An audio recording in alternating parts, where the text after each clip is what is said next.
This is A's Cast Live, your comprehensive look at the Oakland Athletics. And the pitch is swung on, hit the right field, hit deep. Whitefield going back at the track, over his head, and over the wall. Do you believe that? And 29 other MLB clubs. Ramirez with a drive to deep right, away back, goal! Go Hayes! It's a bomb out there by the Rocks.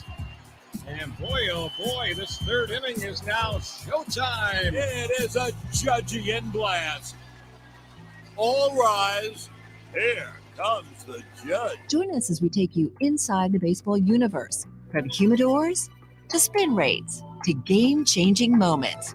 We have you covered. Spend your afternoon with us next from the town, only on A's Cast Live. Here's Chris Townsend. Good afternoon to all A's fans and baseball fans. It is time for another edition of A's Cast Live. It's Monday. We got a full week of baseball where you got the Athletics taking on the Angels down in Anaheim. Not a full slate of baseball today around the league. We'll be on, do we have a day game on Thursday? Yes. So we'll be on Monday and Tuesday from right here in our A's studio. We'll be live on Wednesday, and my buddy Johnny Gomes, so I'll be doing TV, NBC Sports California. That's a packed day over there because you're going to have Warriors, you're going to have A's, you're going to have Giants, and also NBC, which it's so funny that recently we've been seeing these ads or promos for King stuff, which we get blacked out on NBC California, all the King stuff. But now we're starting to see this where they're about, hey, King's pregame live, like all that. We never get to see that show, right? We never get to see that. Well, let's not forget our buddies at NBC in San Francisco, they do all the SAC stuff there. So on Wednesday, you're going to have Warriors, Kings, A's, and Giants all going at the same time in the building. So going to be crazy. We'll be doing A's Cast Live from NBC Sports on Wednesday in San Francisco. Programming note there, one of my all-time favorites, a guy that we've done some great shows together. Johnny Gomes is going to join us, and I will be doing A's pre- and post-game live with Johnny Gomes on Wednesday and Thursday. So get ready. Johnny and Townie right again in San Francisco on Wednesday. I'm excited in studio to have Johnny Gomes, one of the all-time favorites. And I know he didn't have this long career with the A's, but in all the years I've been around it, one of the greatest leaders in Oakland A's history. He told me earlier to tell you to bring your A game. You tell that SOB just to be ready and don't wear that stupid robe he used to wear around, all right? Remember him and Reddick running around in their pajamas and their robes? Be professional. You looked on TV when I saw him on, was that Saturday? Friday? Saturday. What happened to the robes? Remember they started wearing robes in 12, and then they got personalized robes. I wonder what happened to the shower. You wear a shower robe, a shower, whatever we call them. I've never worn one. You see them in fancy hotels. When you're in a nice hotel, they'll have them. No, I'm not a big robe guy. Not a robe guy? No, it's not. I feel like that's a bit above me. You're not a robe guy. Yeah, not a no. robe guy. Yeah, I feel like robes are above me. I don't feel like I fit that class of a guy that could to be able or do they fit? No, it's not that. It's just the That guy, a little cool. It's the mindset of I feel like that too bougie for you. Yeah, I haven't reached that upper echelon of wearing robes. And really, that's not what bougie means, but somehow people take it that way. But all right, Johnny Gomes, gonna be fun. One of my all-time favorites. Absolutely love me some Johnny Gomes. The one guy, it's so funny what you think you know and what really goes on. Johnny Gomes, we won't get into this live. I'm able to say stuff when all the players are gone.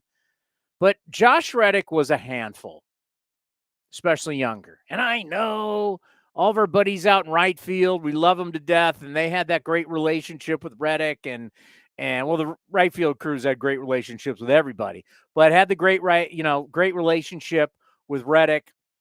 And, you know, you had the heavyweight belt and then Spider-Man and all that. But Reddick at times, especially early, was a pain in certain people's. Not mine. I love Josh Reddick. Josh Reddick was great to us. I don't know if you were around then, but Josh, well, you were around when Reddick was here, right? Yeah, I was. So big wrestling guy. Reddick was great. Remember the last time we had Reddick on when he was a Houston Astro? He came out, Coco. Yeah. Coco was doing the show with me, and we had Reddick and Coco reminiscing about the great years. Remember how awesome that was? That was 2019. That was the first year we started doing awesome. I love Red. Reddick's a great dude, but, you know, inside the clubhouse, see, we're not in the clubhouse all the time. One guy had to police Josh Reddick and really kind of taught Reddick in a lot of ways. Kind of shows you, and not just to get completely off track to start the show, but kind of shows you how reckless things were in Boston back in the day. If you watched the Francona documentary last night, and, you know, Reddick came from that culture. Like as much as like the party fun of the A's clubhouse, there was just like a reckless thing going on in Boston. They were winning, but it was reckless in that clubhouse. Who was the guy that put his thumb on Josh Reddick and taught Reddick, all right, you got to settle. Time to settle. Settle down a little bit. Still allowed him to be him, but got him to settle down and kind of help Reddick on an upturn for the rest of his career. Who am I?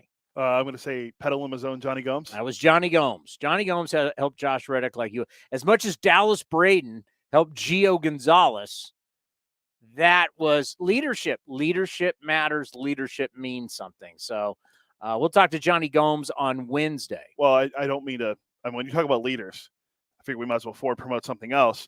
We have the leader of men coming on with us tomorrow. Fran Reardon? Fran Reardon will be on with us tomorrow. The leader of men. Talk about what's going on with the Aviators. You want to talk about leadership, and you want to talk about a guy who's around greatness. Joining us today, our good buddy, one of my all-time favorites. Loved him as a player, but like him even better that I've gotten to know him, and he's truly one of the great friends of the program, is going to join us. The World Series champion, the All-Star, and one hell of a broadcaster, Mark Gubicza, is on the program today. You remember the nickname he told us they called him in the clubhouse? The Cabana Boy. Cabana Boy. The Cabana Boy is going to be on today at 4:30, and then Johnny D. Johnny D better show up. Johnny D, you know, I need some enthusiasm. I need him. Talk about somebody, bring your A game. Let's go. Bring it today. I need Johnny D to bring it today. So text him. I'm sure he's listening. He usually texts me during the show. If you're going to be at 5:30 and you're going to be in what we call PM Drive, Doskow, say something today. All right. I don't need cliches. No, you're not on TV anymore, hotshot. You're back to doing what we like to call streaming. I was going to say talk radio, but we're not on it. Talk streaming. Be ready to bring it. Say something. Say something. All right. Don't be telling me, look at someone's baseball card. Look at the back of the baseball card. I'm not looking at the back of the baseball card.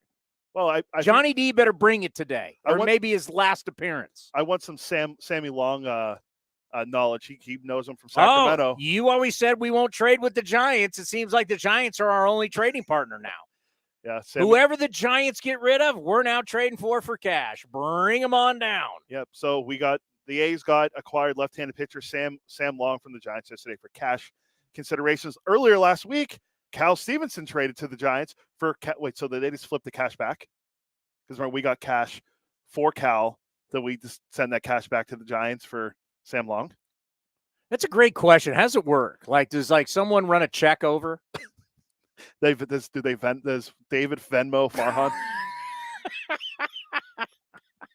I'll get you a check in the mail, bro. Or do we have a carrier go over with a check? Yeah, here's 250 G's. They sent a front office intern over.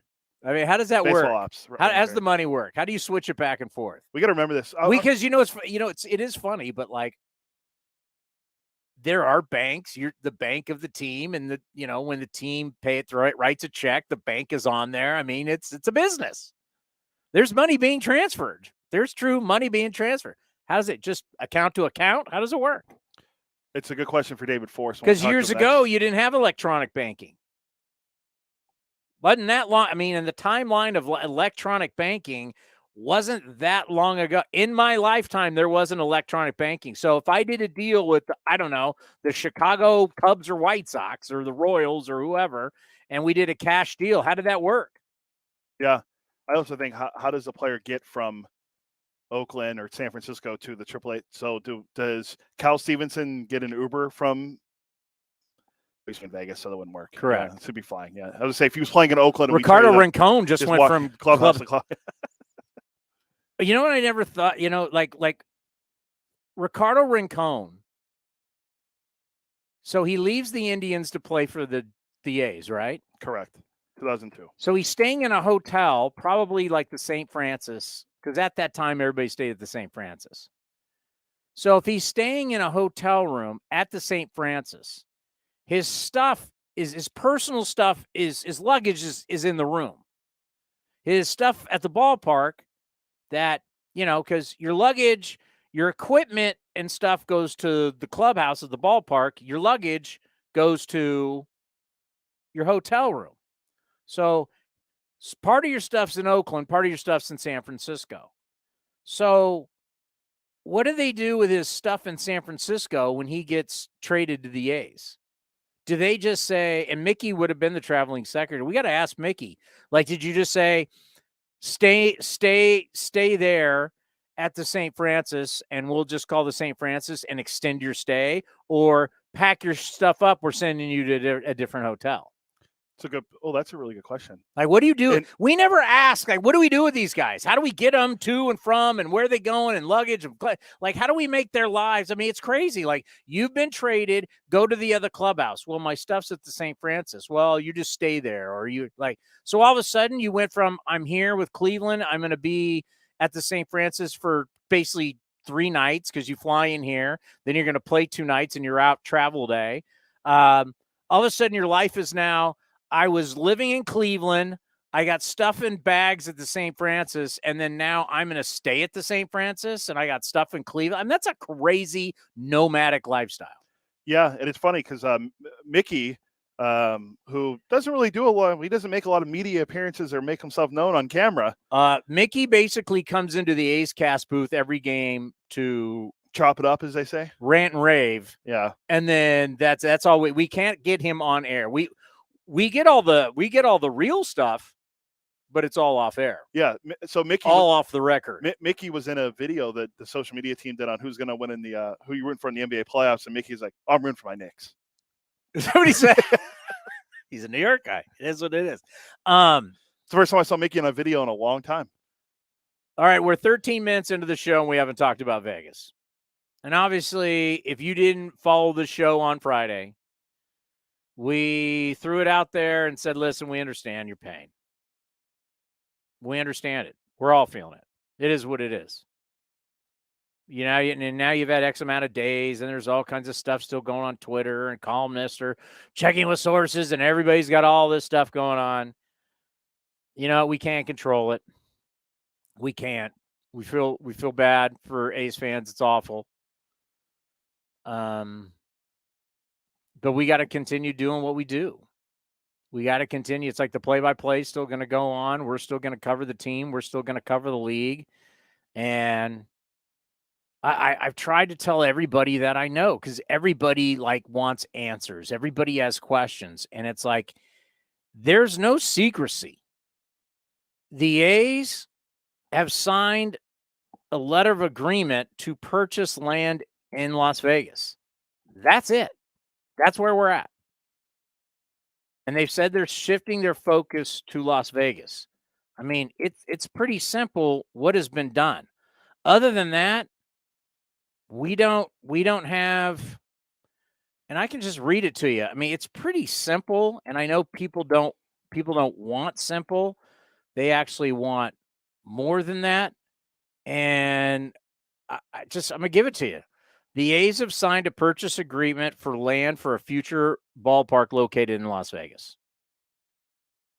They've signed a purchase agreement, a letter of intent, and the A's are shifting their focus to Vegas, and there's significant work ahead on any deal to be finalized. That's it. Lots going on. Lots could happen. There's no more for us to update. There's just not. And we're not going to be going, this source said this source said that. That's not a game we're going to play. Other people are going to play that game, and other people really are going to play that game for us. So we'll just pay attention to what everybody brings up, but that's where we're at. So we're not going to be chasing ballpark stories. We're not going to be chasing theories. We're not going to be chasing, even though I love conspiracy theories, we're not going to chase conspiracy theories. We're just not. That's not what we're paid to do. We're paid to cover the team and to cover the league. And that's just what control the controllables. That's what we can control. And we'll continue to do that. So I know there's been a lot of people requesting that we go talk to this person. We go talk to that person. We do that. We're going to let other people handle that. We're going to stick to in between the lines talking baseball. And if that's something that bothers you, once again, we're sorry. But that's what we're built for. That's what, we're staying in our lane. We're not getting out of our lane. We're staying in our lane. So if you love baseball, you want to hear about the A's, you want to hear about Major League Baseball, you want the biggest guest in the game of baseball, we're still going to do what we do. But day in and day out, we're not going to sit here and ride this roller coaster ride that's ballpark theater. We're not going to do it. And when updates are given to us to tell you, we'll give you those updates. But that's the update I have. Now, there's a lot of people saying a lot of different things. All I can tell you is what is actually fact. What is the actual facts? Okay? When you hear sources, this person, that person, hearing this, hearing that, and now you're getting all of this from 2 different states, you're getting this from local governments, you're getting this, some you may be getting it from elected officials, some you may be getting it from people who are not elected officials. And that really is scary too, is when you have people referencing sources in towns that have already lost 2 professional sports teams. I say all the time, this is not my first rodeo. I've already done this with the Raiders. So I'd be I don't want, this is a quick little opinion, even though I really don't want to give a lot of opinion. Here's a quick little opinion. I really don't want to hear from sources who've already lost the NBA and the NFL. And now you're giving me more information when you're already a loser twice. So me personally would be very weary of that when I hear people talking about sources. And then I've never done business in Nevada, so I don't know sources about Nevada either. I can just give you what actual facts are. These are simple facts. Indisputable, as they like to say. The A's have signed a purchase agreement for land for a future ballpark located in Las Vegas. A's are shifting the focus towards Las Vegas. And the A's have significant work ahead before the deal can be considered finalized.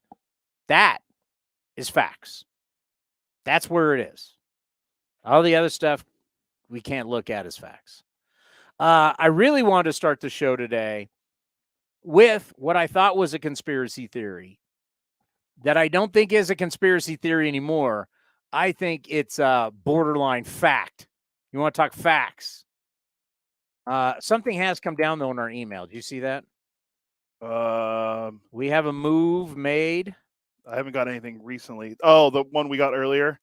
We can update on that. Let me get it. Adrian Martinez is on the 15-day injured list, retroactive to April 23rd, right elbow strain. And that will clear the 25-man spot. The move clears a 25-man spot. What is it? 20? We have 26 people now. Yeah, I think it should be 26. We're not 25. Have we gone back to 25 men on a roster? I hope not. Oh, because then now you're going to really need more innings out of your starters. Yeah. Oh, God, I love. By the way, it's crumbling around you. What? It's crumbling around you. Because the ground went 6 yesterday? Oh, my God. I did that on postgame show. Remember, they were saving him for the postseason. What did he do against the Padres in the postseason? 6 innings. What did he do yesterday? 6 innings. So that's how you get Sam Long onto the team. But Adrian Martinez goes 15. the clear spot for Doesn't Long, go 15, goes in onto the 15-day IL. retroactive to April 23rd.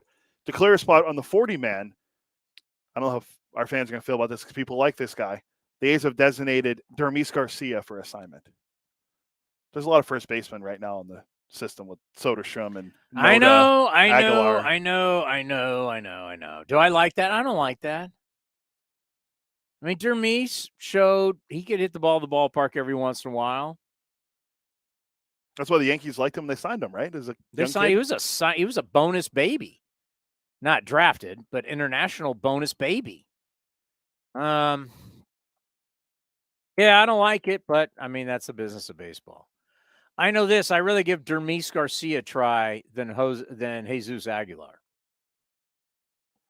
Yeah, he's younger. What is Dermis? 25, 3, 4, somewhere. 23. He's in his early to mid. 25 or less. He is 25 years old. 25. Jesus Aguilar is 32. Yep.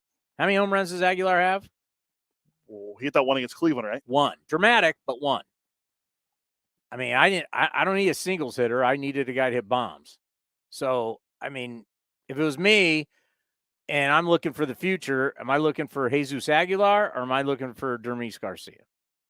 Garcia. I'm just saying.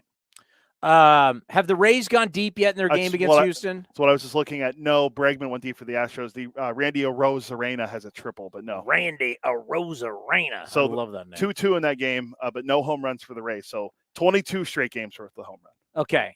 You have a team, getting back to the juice ball, you've got a team that's hit a home run every game to set a new record. Every game. Correct. Every single game they've played in, they've hit at least one. What's their 48? 48, and they've allowed 12 coming into today. 48. Yeah. Okay. We've got Max Muncy's got 11. 11. Yep. Polar Bear's got 10. 10. I think is there another player that has? But we got a bunch of dudes at 7 and 6. Are you trying to tell me that they did? And we'll ask Cabana Boy, the great Mark Gubicza. Wisdom has 9. I thought he had 10. He has 9. They were freaked out that somehow, some way, if the rules didn't work in their favor, right? Manfred ball didn't work, which it's totally working, by the way. If you watch MLB Now today, oh my God. Ground balls that are pulled by left-handed hitters average way up. Way up. Line drives pulled by left-handed hitters average up. I mean, it's like, come on. The no shifting, pitch timer, you name it. Problem is, juiced baseball. Did they juice the baseball knowing that rules were changing and it was the one fail-safe thing they had? That if people weren't happy with the timer, people weren't happy with I don't know who was going to be pro shift. I mean, who was pro shift? If you really go back and look at it, how many fans were pro shift? I'm one. I can't name off the top of my head, but I don't know. I take phone calls from a lot of people. Nobody was pro shift. No. So the fan base didn't want it. Now even the most hard head guys like yourself realize the game is better the way we've done with the rules. It's just faster games, offense, stealing, everything has worked, right? But just in case, what do? Juice the baseball. We're talking about the James Outman kid, Redwood City, Sarah High School, Sac State, Bay Area kid, 25 years old, 7th round, 8th round pick, something like that out of Sac State. Some of you probably know him, went to school with him, maybe played ball with him or against him. That's Dodgers James Outman for people who don't know who James Outman is. James Outman plays for the Dodgers. He's basically replacing Cody Bellinger. 7th rounder. 7th rounder, right? He's got, after his weekend in Chicago against Cody Bellinger, he's got 7 bombs. 311 and 190 OPS. He's 25. He's got 7 bombs. He's on pace. What does that put him on pace for? He's not even out of the month yet. Well, if he has 7, that's close to, I would say 40, 50 maybe. Okay. How many center fielders? This guy's out of nowhere. How many center fielders in the history of baseball, guys who were legit, they played center field, hit 50 home runs? I'll wait for it. Hit 50? You got to hit 50. Aaron Judge last year. I would not. He played center field, though. He played some, but I wouldn't. He's not an everyday guy. I'm talking about an everyday center fielder.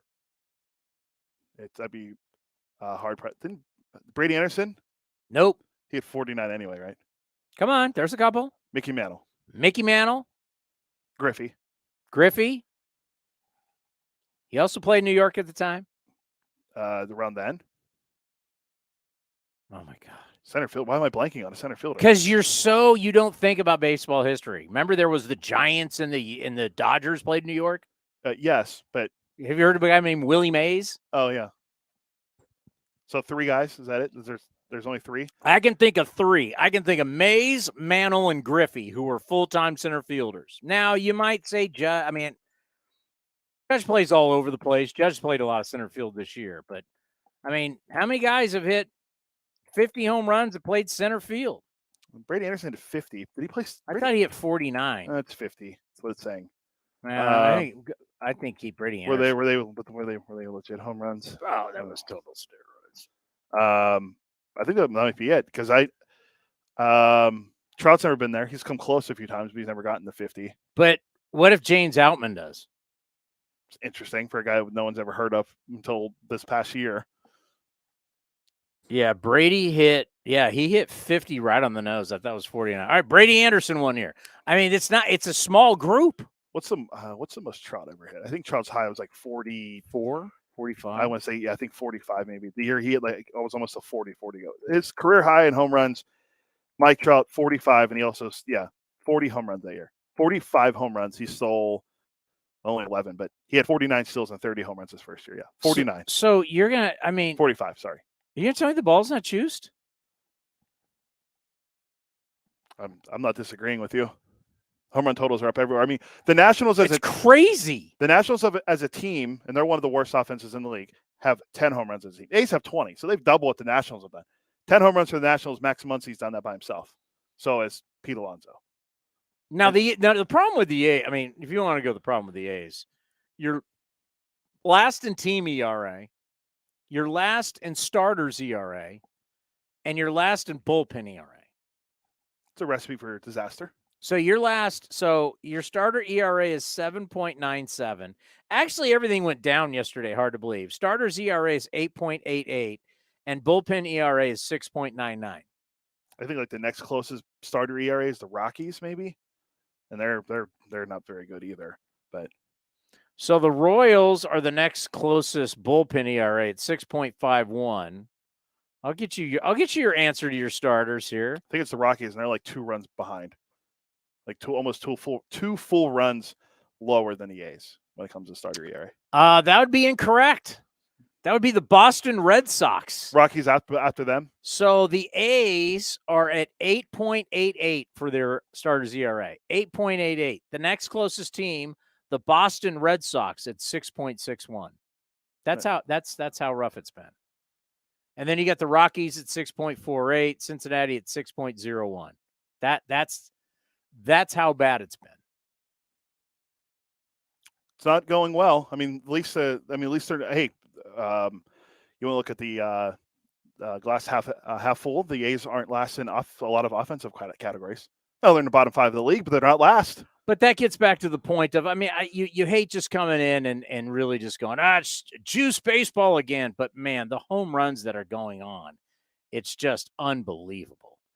And I get it. I get the conspiracy theory that you were afraid of if you're baseball, because we know they control the baseball. And if you were afraid that you start the season and the rules aren't working and the new rules and fans are angry, the one thing, as we say, deodorant, that winning's the greatest deodorant. It cleans up any stink. Well, it's kind of like that for home runs. No matter what's going on, as long as you hit home runs, people are happy and people are excited. So I don't know. The ball is flying out, though. Yeah, it's the Rays. I'm going to keep tracking and see if the Rays end up hitting a home run. As of right now, they're down 3-2, so they haven't gone to bat in the bottom of the 3rd yet. Do we have the man who's in the Kansas City Royals Hall of Fame? We do. Hold on, let me add World Series champion, All-Star, great broadcaster for the Los Angeles Angels, the great Mark Gubicza. Gooby, how are you? Chris, Cody, what's going on, fellas? we're just getting ready for today's action. I want to ask your expertise. What do you think about when your team has the worst ERA, your team has the worst starters ERA, and your team has the worst bullpen ERA? How do you feel about that start? Wow, you're going all these fun pitching statistics for me. Chris, that's not fair. I remember one year with Kansas City, I'm thinking it was maybe 94, where we started off maybe 1-13. And that's when Cleveland was really good. So it didn't feel good about our chances of coming back in there. But you know what? Every day we went to the ballpark thinking we were going to win the game that day. So that's all you can ever think of is you're going to chance. I mean, over the years, so you go back since 2002 with the Angels and the A's, every game has been close, 1 or 2 run games. That's all you can think of if you're the A's right now, that you've had a lot of success. You've had close games against the Angels. That's all you're going to think of coming into the series. Is that half full for you, by the way? So you think of the Yeah, I need more, by the way. I'm thinking about in your career, you played on such great teams with great players. If you were to give advice to some A's players about how that, hey, no matter what happens the night or day before, you got to scratch that and show up the next day ready to rock. It's like easier said than done. What advice, if Mark Kotsay called you in, what advice would you give to A's players? Well, Chris, this is what happened to me early in my career. Dennis Leonard, who was a great pitcher back in the day, won 20 games 3 times. He told me this, and I remembered it from the second he told me. It's because I watched what he reacted to. He says, as soon as the game is over, you have 30 minutes to either, he said, dig yourself like, hey, I'm pretty good, or be mad at your performance out there on the mound or at the plate, whatever it's going to be, or in the field. After those 30 minutes, it's done. If you carry over and be so happy about what your performance or so down on your performance, it's going to carry over to next time out on the mound. So I think no matter what the scenario is for Mark Kotsay right now with his team, is whatever happened yesterday doesn't matter. It doesn't matter at all because you can't go back on and change anything. You got to think about how you can win each inning going forward if you're the Oakland A's. I think about preparation in between starts and having a routine and sticking to that routine, believing in that routine, because we've got, if there is a place that we do have young players right now, it's starters that are learning their way.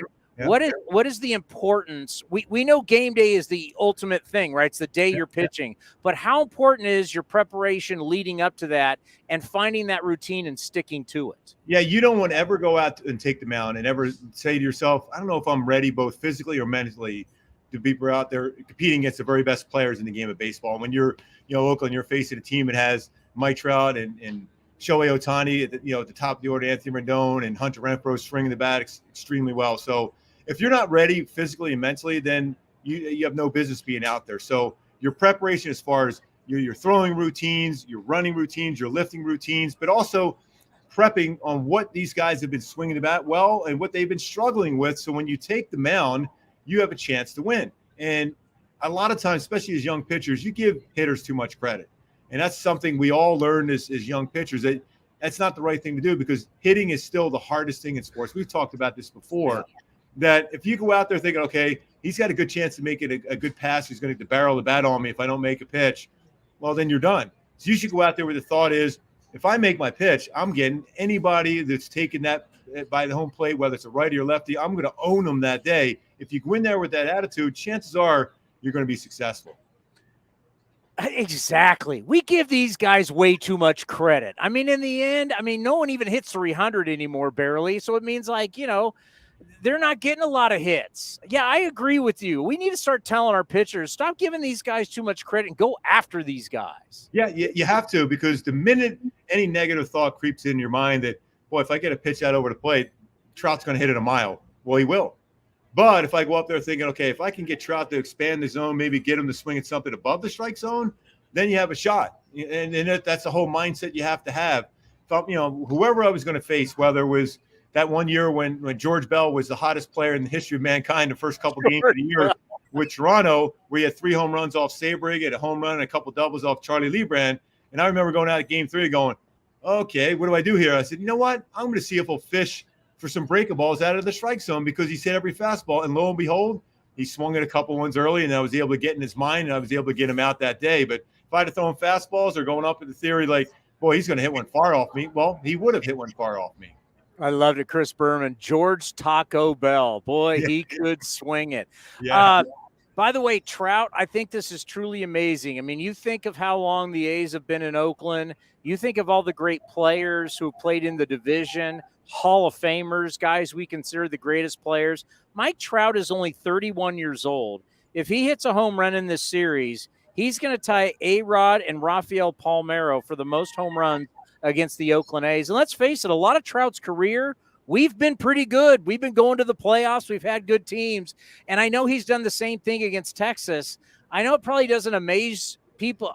Probably doesn't amaze people about Trout anymore. You've seen it so much. But just think about that. At 31, he's going to have more home runs against the Athletics than any of all those great players in such a fast time. That's mind-boggling. Yeah, I mean, and you play some of those games, obviously, here at Angel Stadium, which is not a great home run park. And then you go to Oakland outside of playing in a day game. You have to crush the ball to get it out of there. And you mentioned there were some pretty good teams with good starting pitching and very, very, very good bullpens with power arms. So it wasn't like it was, hey, it's a layup for Trout to get the ball out. So he had to do it against some really good players and put those type of numbers up and have potentially the all-time home run lead as far as against the Oakland A's. That's really impressive to see. Granted, you play a few more games with the way it was set up over the years, but now you're back to a more balanced schedule. It changes up a little bit, but still, they're pretty impressive numbers for two ballparks that aren't necessarily home run hitting ballparks. Yeah, we know he's an all-time great now. He's truly amazing. One of the things about Ohtani that most guys at this point with the whole thing about what's his contract going to be, where he's going to play, it would just be distraction city everywhere. But I get the sense from afar, whether coming out of the WBC, just everything around this guy is not a distraction. It's like somehow it's like he's impervious to distractions and to the noise that's outside. That is a tremendous skill. Laser focus, Chris. I mean, it's unbelievable, his work ethic every day. I saw him out there again today, going through his routine on the pitching side. Now, he does a lot of his hitting inside or in the cages out there beyond center field here. But every day there's a routine, and he's got it down to an art. Even the day before, like he'll be pitching on Thursday against the A's day game here, but he'll still throw a light bullpen session on that Wednesday because he's all about his routine, the weighted baseballs he throws out there against the walls. Everything is set up to be able to go out and dominate on the mound, but also still during the course of that training, pitching wise, he's still focused on hitting the ball 450 feet. That's the thing I always find amazing. And then yesterday, hits a home run, and then he beats out a ground ball to the first baseman flying down the line. I think his speed was like 29.5 feet per second, which is just under elite speed. And remember, he just pitched this a couple days before that. Yeah. And all the things you see him doing, but it all starts because he wants to be the best player the game has ever seen. And because of that work ethic, he's getting there. Right now, he's getting there. Although you always see guys have to do it over a longer period of time. But this 2.5 year stretch he's been on right now is as good as anybody's ever played any sport. We always marveled how Cal Ripken played every day, whether he was going good or he wasn't. You played against him for years. How does he play every day? I mean, now we're kind of at a point is how does Shohei do it? We know he does it at such an elite level, both, but how does he keep the body from breaking down and having those periods to where you're physically worn down? You got nagging injuries. It just doesn't seem like it's there. How does he do that? What is he doing with his body every day? I mean, that's the thing. He played, about 155 games last year, probably be around there this year. And he also is going to start anywhere between 25 and 29 starts on the mound and still play all these games. Part of it is I go back to his routines. He loves sleeping and he loves working out. That's his routine. And so every day he comes to the ballpark and he's ready to play. And I think a lot of times when you're asked as a player, are you tired? You need a day off?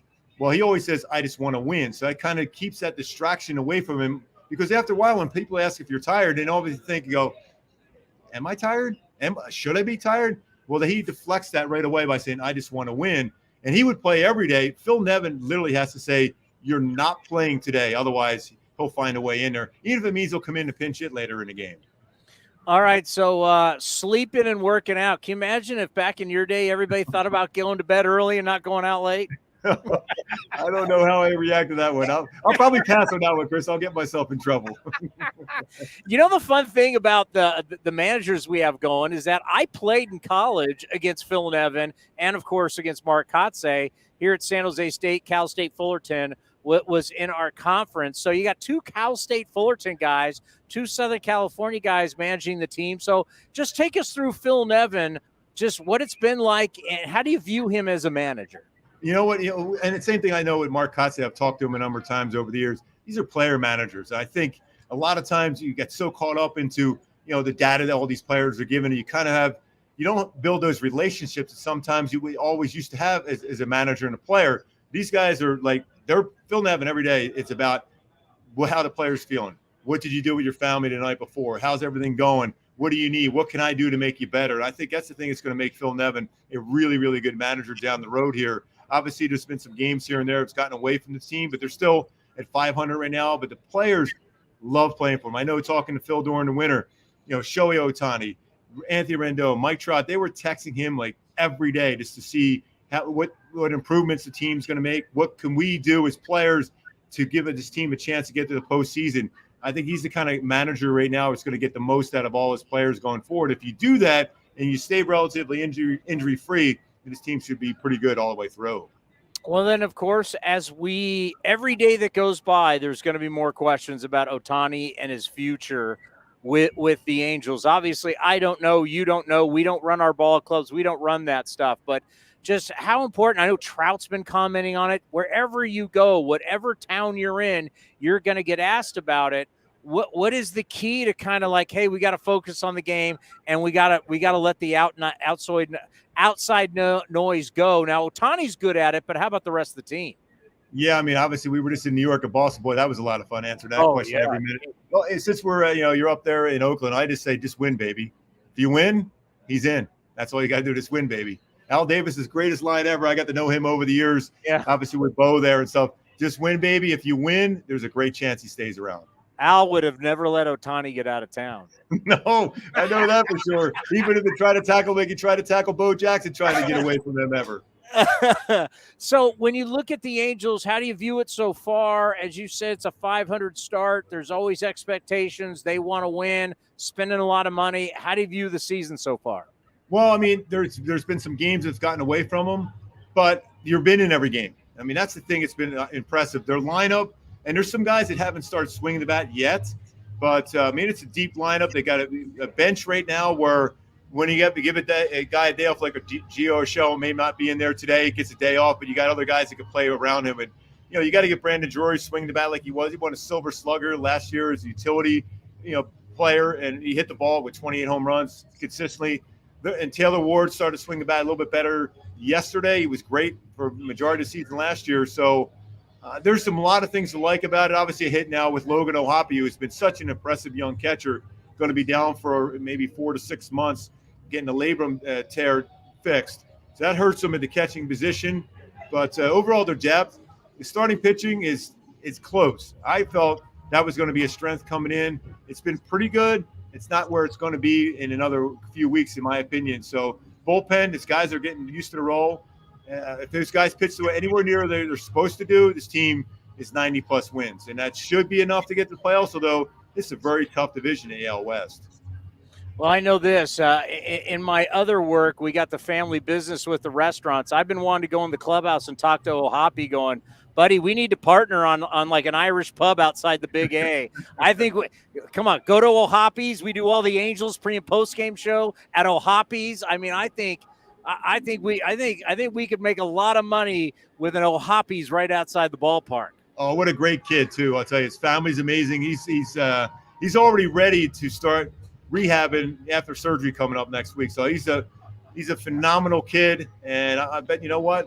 I'd love to be partners with him in a restaurant. That's for sure. All right, let's end on this. Just to let you know, we've been watching.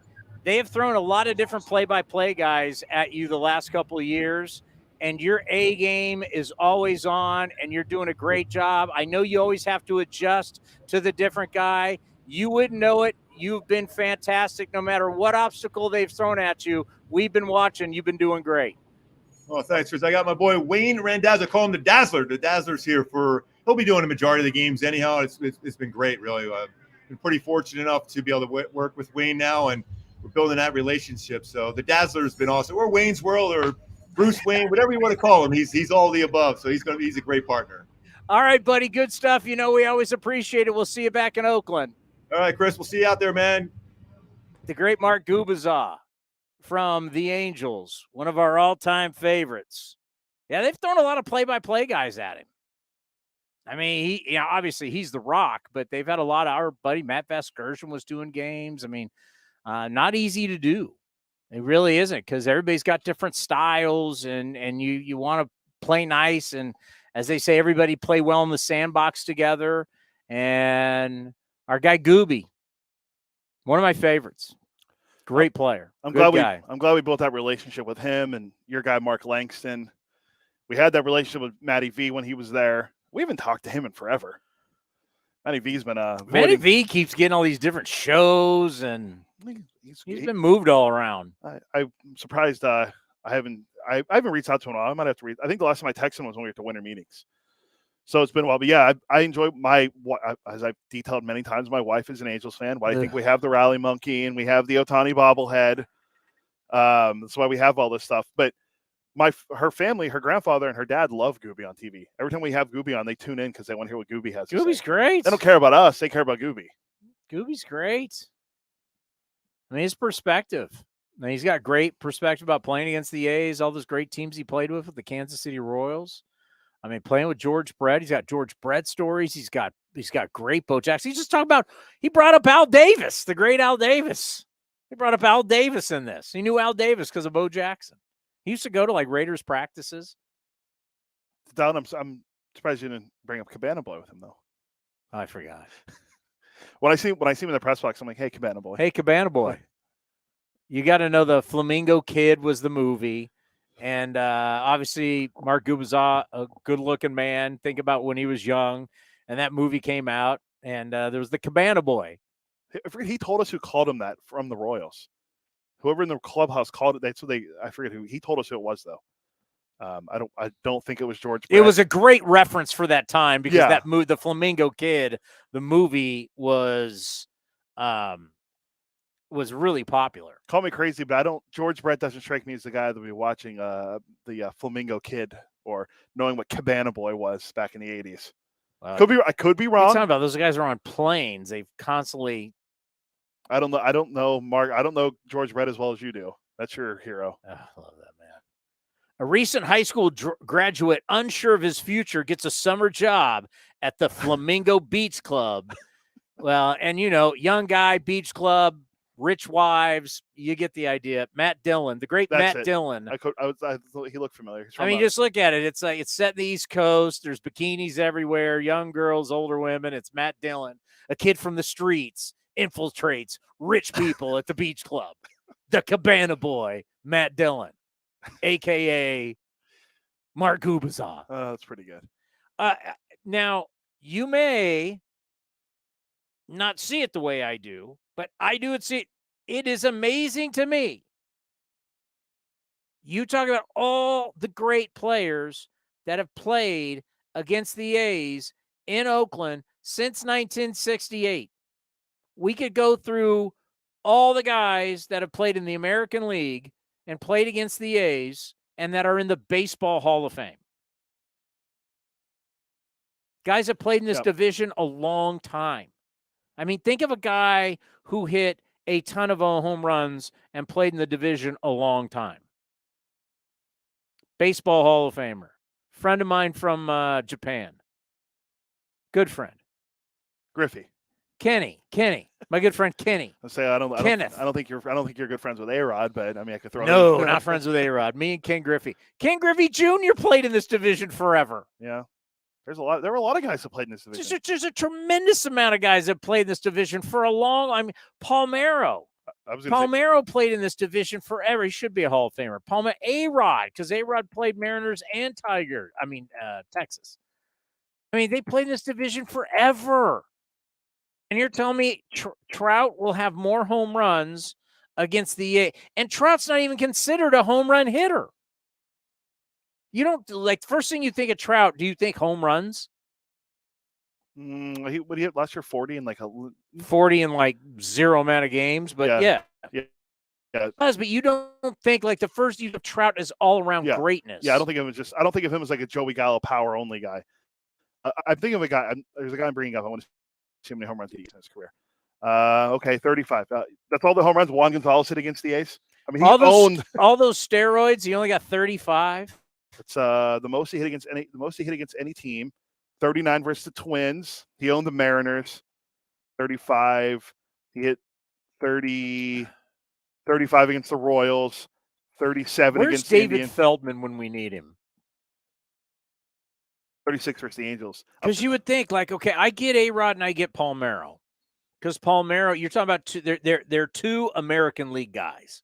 They spent their entire career, so you got all the at-bats Palmeiro as a Ranger got against the A's in division, and then he bounced around. I know he started with the Cubs, but he bounced around pretty much Baltimore. Where else did Palmeiro play?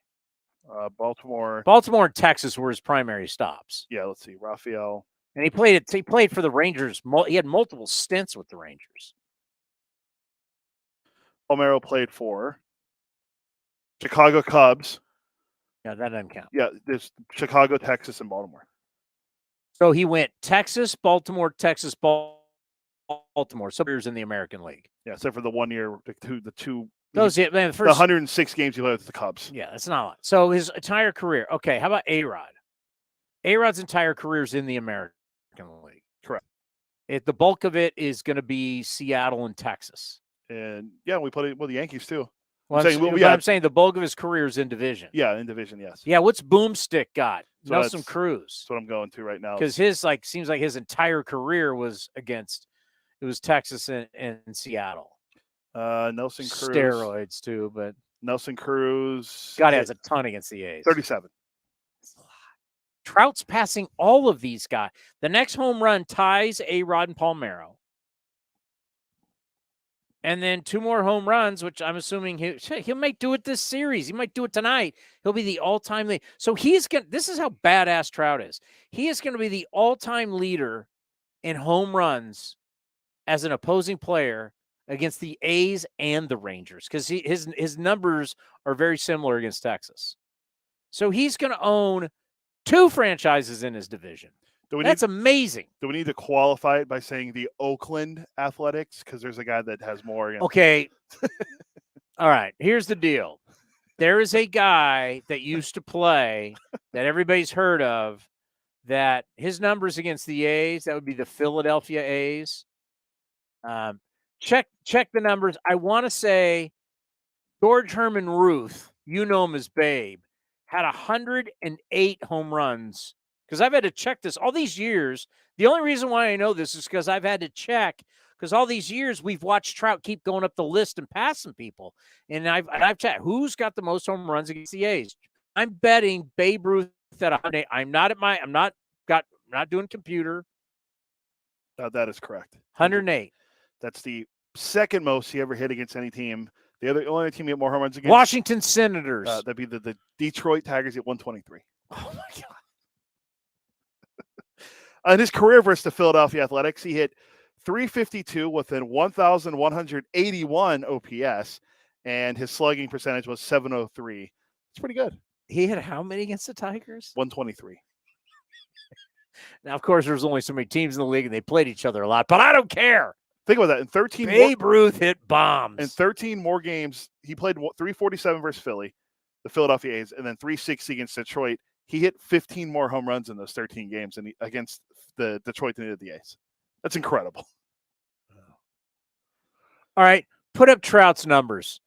How many games has Trout played? Let's Trout versus Ruth. How good really are you, Trout, Mr. Analytics? Let's see how good he is. Do you want his numbers? By the way, my guy Brian Kinney made a. You want his numbers against the A's? I want his numbers against the A's. Okay. I want games. How many games has Trout played against? Because remember, Ruth didn't play in a 162 game schedule. Mike Trout. How many games does Trout play against the A's? 166. How many did Ruth play against Philly? 300 and I think it was 347. So Trout's almost 200 games behind him. Trout won't even sniff that many games against the A's. No, I don't think. I mean, let's see. Who else has Trout owned in his career? Texas. Go look at his numbers against Texas. Actually, he owns another team ahead of Texas as well. Mariners. 54 against Seattle. Home runs? Yeah. He has 54 home runs against Seattle. And 181 games, he's hit 54 home runs versus Seattle. 44 versus Texas, 42 versus the A's. Wait, this is my third inning hit right here. Hold on. We're going to do a little show prep here for my third inning. Okay, Seattle, he's hit how many? 54 in 180 games. 180 games. All right. 181, sorry. 181. 44 in 180 games against Texas. All right, Texas is 44, 180 games. Yeah. Okay. 42, and this is going into tonight, 166 games against the A's. So against Oakland, he's hit 42, and that's how many games? One, not including tonight, 166. 160. Wait, he's played because against Seattle it's 181, Texas is 180. Against that's only 166. He might have been hurt some games where they didn't play. But that's a kind of big discrepancy. Yeah, he's been dodging us. That's why, because in the good years he wanted no part of us. Yeah, he's played in 160. He's soft. He's played in 166, but he's only started 163 of them. He doesn't want part of Oakland. That pretty much takes care of the division. Oh, what's he got against Houston? But they were in the National League when he started. Then Houston 29 and 136. I'll write that down. It helps for the hit. So Houston, how many? In 136 games, he has 29. That's still pretty good. The next closest team, Baltimore. 23 versus 765. It's like everybody got Baltimore the last couple of years. Well, just when you think Trout owns us, he dramatically owns Seattle more. There's 4 teams he hasn't hit a home run against. Who am I? They're all National League teams. 4 Marlins. No, he has one. He Uh, has 2, actually. 3 in the NL Central, 1's in the NL West. Pittsburgh's 1. Cincy. That's first place Pirates, by the way. Cincy's on the list. He has a home run. Cubs. Cardinals, and the NL West team. D-backs. My D-backs. Will Mike Trout have a home run versus every team after this year? Can we close the book here? Okay, coming up next. We haven't played any. How's our Link Soul looking today, by the way? Got the golf shirts on today? Team Link Soul. Mine looks like a Cabana Boy shirt with the palm trees on. You look like you could be going cocktailing right now at the beach. Yeah, it is happy hour. How's your wife liking all the new threads? She's impressed that I'm wearing all these polos. Usually I just wear a quarter zip all the time. Oh. So she's happy. You're growing up. Yeah. You look nice. Thank you. Huh? Thank you. And thank you, Link Soul. LinkSoul.com. Coming up next, there is something happening in baseball that we only used to do for football. This is ridiculous. We do not want this football talk inside baseball. What is it? And how do we stop it? Next, right here on A's Cast Live. This is Chris Townsend. There are 2 things that are a must for me: comfort and style. Whether I'm playing golf, going to dinner, I've got to have the right feel. That's why I've partnered with Link Soul, and you're going to love Link Soul. They have just released their new spring line, new fabrics for their polos, lightweight and perfect for technical performance. Link Soul also has new styles for their layers and hoodies with cool prints and seasonal colors. You know what they say in the big leagues: look good, play good. Go to linksoul.com. That's linksoul.com. Unbeatable mileage from Chevron with Techron unlocks all kinds of unbeatable trips. Like to family dinner the next town over, or to a family wedding the next town over, or even to a family reunion over the river and through the woods at Grandma's house. Any drive is worth it to see Grandma, especially when you can stop along the way for unbeatable cleaning power from Chevron with Techron. Your engine will be thanking you for making the trip. Download the Chevron app now and find unbeatable mileage near you. This is Chris Townsend, and if you're looking for a great place to eat and watch games, go see my friends at the Chicken Pie Shop at Walnut Creek. The Chicken Pie Shop is one of the hottest restaurants in Walnut Creek. You're not going to find a better menu, and come try their world-famous chicken pie that has been served in Southern California for 86 years. Spacious indoor and outdoor dining, perfect for your next private party or corporate event. Don't forget free parking. For more information, go to chickenpieshopwc.com. That's chickenpieshopwc.com. Head to the ballpark on Sunday, April 30th to watch your A's take on the Cincinnati Reds. Get there early to grab your very own Tony Kemp poster, presented by Kaiser Permanente, featuring his iconic catch. Tickets start at just $10 and are available at athletics.com/tickets. Hey, Billy, this deck is great for getting everyone together. Thanks. We're really enjoying the outdoor space, especially on a day like today. What's the material? Humboldt Redwood from Ashby Lumber. They gave us a great deal, provided us with a quick quote, and we couldn't be happier. We even found a great contractor through their online contractor directory. Don't miss a day outdoors. Visit Ashby Lumber in Berkeley or Concord to see our stock of naturally strong, naturally beautiful Humboldt Redwood. Find out more at ashbylumber.com for all your building needs. Ashby Lumber. Humanity has accomplished a whole lot so far. We created penicillin, the automobile, and the internet, not to mention drones, duct tape, and the hot dog. It's all thanks to the power of human connections. And Ring Central's here to make that even easier, more seamlessly and securely, on a platform built to grow your business. Say hello to a whole new way to say hello. Visit ringcentral.com and say hello to possibilities. Ring Central. Message, video, phone, together. Spring is here and summer is right around the corner, which means two things: golf and special events. Hi, Vince Cotroneo for Cinnabar Hills Golf Club in San Jose. First, enjoy the best of Bay Area golf with 27 holes of championship caliber play. Then you'll agree it's the best place to play in Silicon Valley. And two, with its award-winning venue, let Cinnabar Hills cater your upcoming special occasion, including weddings. Enjoy all that Cinnabar Hills has to offer: great golf, food, and incredible views of the Bay Area. Learn more at CinnabarHills.com. That's CinnabarHills.com. If you're looking for a new mattress, Nest Bedding has you covered. Sleep on the same mattress Hall of Famer Ricky Henderson sleeps on. Nest Bedding is the #1 brand of online mattresses and the Bay Area's favorite mattress store. Take home the Easy Breather pillow. The New York Times calls it their #1 pick. You can navigate their easy-to-use website, nestbedding.com. That's nestbedding.com. Green and Gold fans, use the coupon code Oakland and you get 10% off your entire order. Nest Bedding, love where you sleep.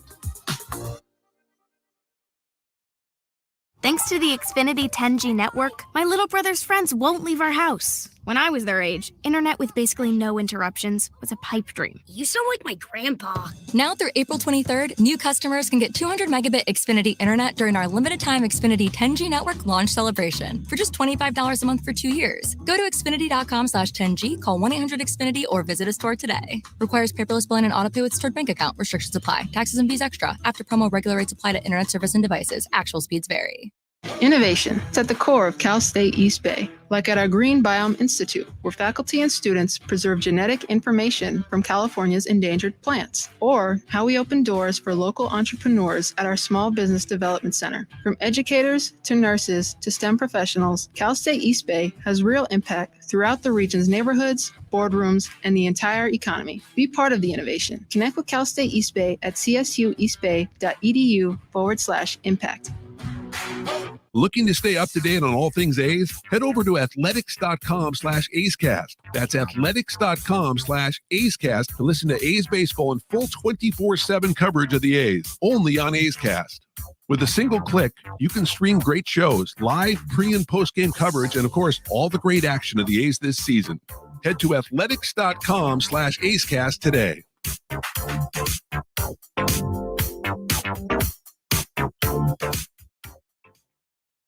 A's fans, there is no better way to stay in touch with the A's and even our players than following us on social media. Just head over to athletics.com/social. That's athletics.com/social for a full list of our social coverage, from player accounts to Twitter handles and more. Now is the time to stay in touch. Head over to athletics.com/social. That's athletics.com/social today. A's Cast Live continues from the town. Here's Chris Townsend.